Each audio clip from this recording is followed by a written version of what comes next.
আলহামদুলিল্লাহ, বিদেশি জাতের যে ঘাস আপনারা দেখতে পাচ্ছেন ৪৫ দিন পূর্বে লাগানো হয়েছিল। ঘাসটি বর্তমানে প্রায় ৫.৫ ফুট পর্যন্ত লম্বা হয়েছে। বিদেশি জাতের এই ঘাস বর্তমানে সারা মাঠব্যাপী এখন মানুষ চাষ করা শুরু করেছে। আমাদের গবাদি পশু লালন পালন করার ক্ষেত্রে এই ঘাস বড় ভূমিকা রেখেছে আলহামদুলিল্লাহ। এবং এই ঘাসের একটি সুবিধা হলো যে ৫ কাঠা বা ৬ কাঠা যদি কারো ঘাস থাকে, ২-৩টে গরুর জন্য প্রতিনিয়ত যদি ঘাস কাটা শুরু করে, তাহলে একদিক থেকে কাটবে আর একদিক থেকে ঘাস কিন্তু আবার বড় হতে থাকবে।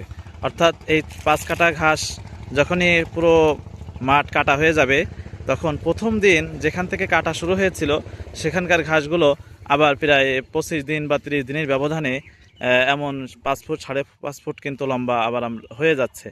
সেই হিসাবে এই ঘাস যদি কেউ গৃহপালিত পশু বাড়িতে লালন পালন করে, তাহলে তার জন্য ৫ কাঠা বা ৬ কাঠা বা বেশি অনুপাতে যদি বেশি কেউ লাগায়, তাহলে এটা তার জন্য গৃহপালিত পশু লালন পালন করা খুবই সহজ হবে।